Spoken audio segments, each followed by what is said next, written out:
Hi guys and welcome back to the channel. If you're new here, my name is Seed and I'm so excited to have you on here. Alright guys, we're going to be seeing a video today titled The World Cup Explained for Americans. Okay, for Americans, for newbies. Alright, so I'm really excited to watch this video. Okay, we all know that the World Cup is ongoing right now. Alright, so let's get to understand what it really means. Okay, so without further ado, please subscribe. If you find this video interesting, do what to like, share, subscribe, and also share your thoughts in the comment section. All right, so guys, let's get right into this. 1.5 billion people watched the last World Cup final between 1.5 billion. France. This year's Super Bowl did 125 million. So just to match one World Cup final, you would need 12 Super Bowls.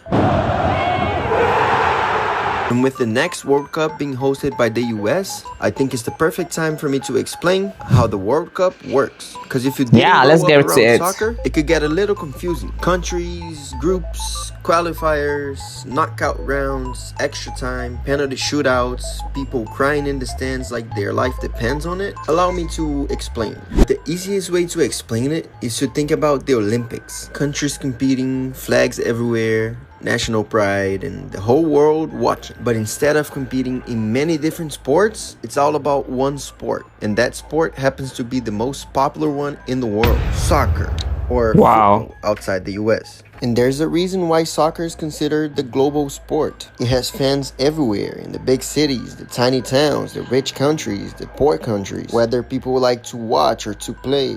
They don't need expensive gear to play. They don't need helmets. They don't need a perfect field. They can play barefoot and use 2 flip-flops as goals. And anything round that kind of looks like a ball can become a ball. You don't have to be tall like in basketball. You don't even need to be the fastest or the strongest, because soccer is all about technique. The rules are simple. There aren't any language barriers. And ever since the first World Cup in 1930, the whole world fell in love with soccer. And soccer players became the world's superstars. The world's most followed person on Instagram is actually Cristiano Ronaldo with over 673 million. With 500 million. While the most followed athlete in the US is LeBron James with 157 million. While the GOAT of American football, Tom Brady, has around 15 million followers. I think you get my point. I'm just saying all of this so that you can understand the magnitude of just how big and important the World Cup is. So you combine the most popular sport on the planet and all of the best players in the world playing not for money, but to represent their country. The World Cup is all about passion. And what makes it even more special is that it doesn't happen every year. It happens every 4 years. And these players have the responsibility to represent millions of people at the highest level of competition. And that's exactly why people are crying on the stands. But there's one aspect of soccer that changes everything. The favorites don't always win. All you need is one tiny mistake, one counterattack, one deflection, one penalty to change the entire game. So underdogs have a real chance, like in the last World Cup. In the first game, Saudi Arabia actually beat Argentina. No! It's all gone wrong! This is absolutely insane! The Saudi flags are out! Saudi Arabia 2, Argentina 1! And beat Germany and also beat Spain. 2 multi-world champions. Morocco made one of the greatest underdog runs in World Cup history, becoming the first African nation to ever reach a World Cup semi-final. And that's what makes soccer so special, because the game is so unpredictable. The best doesn't always win.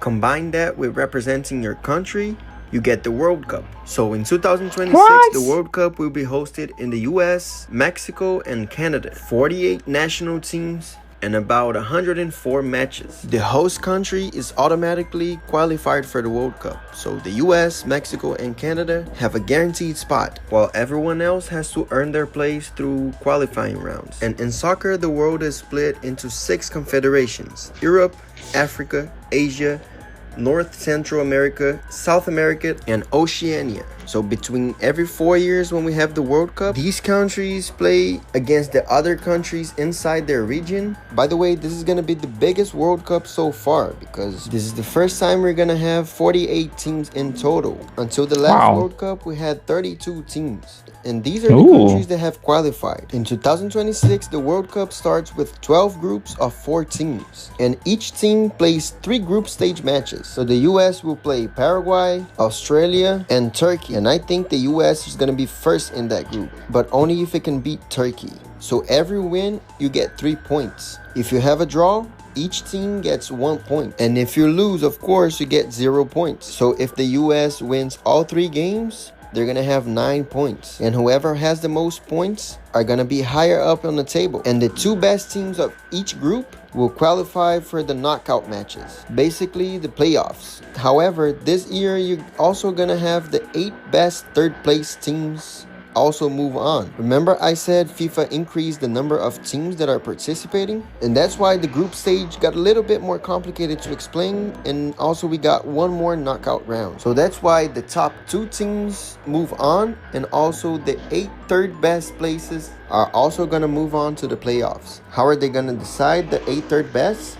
By points. Remember, we have 12 groups, but we're only gonna have 8 third places move on. But what if they have the same amount of points? Then it's decided by superior goal difference in the group stage, followed by the highest total goals scored, and then fair play points, like whoever got the least yellow cards and red cards in the group stage. And then last, if all of that is still tied, whoever's ranked higher on the FIFA ranking, not on the group stage, but the overall general FIFA ranking, that's the team that's gonna advance to the knockout rounds. And then from there, it's playoff time. Games can no longer end in a tie. They're gonna go to extra time, and then eventually, if it's still tied, they're gonna go to penalty shootouts. And then if you wanna be champion, you have to go through 5 rounds of playoffs. The round of 32, the round of 16, and then you have the quarterfinals, the semifinals, and then finally, the final.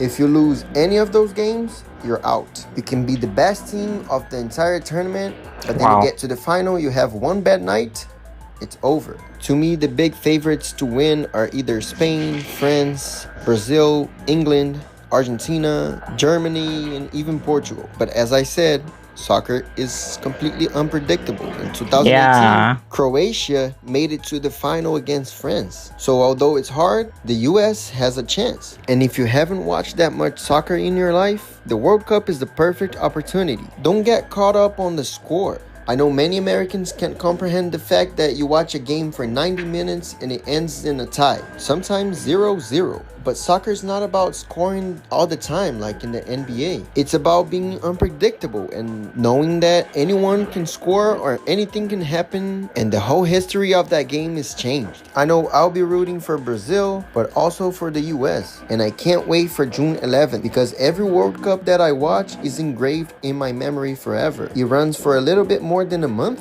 but it gives you the opportunity to experience crazy moments that you won't ever forget. And that's why I make sure to watch every single game from every country. And I'm 100% sure if you give it a real chance, you're gonna fall in love with it. And that's why you should subscribe to my channel, because I'll be making a lot more content like this. And I'll see you on the next one. Luca out. Okay, as someone who is new into watching football, I think this World Cup is practically going to be the first time I am settling down to watch it all through. So this video is really important to me, all right, to explain to me more about football, okay, for newbies like us. So it doesn't matter if you're not an American. If you're a newbie and you don't know anything about World Cup, this is really going to be helpful for you. All right, let me know in the comment section which country you think is going to win the 2026 World Cup. I am from Nigeria. We didn't make it, so I think I have like top 3 countries I'm rooting for. I'm rooting for Spain, I'm rooting for France, and then I'm rooting for Argentina. All right, so let me know yours in the comment section, and I will see you guys on my next one. Bye.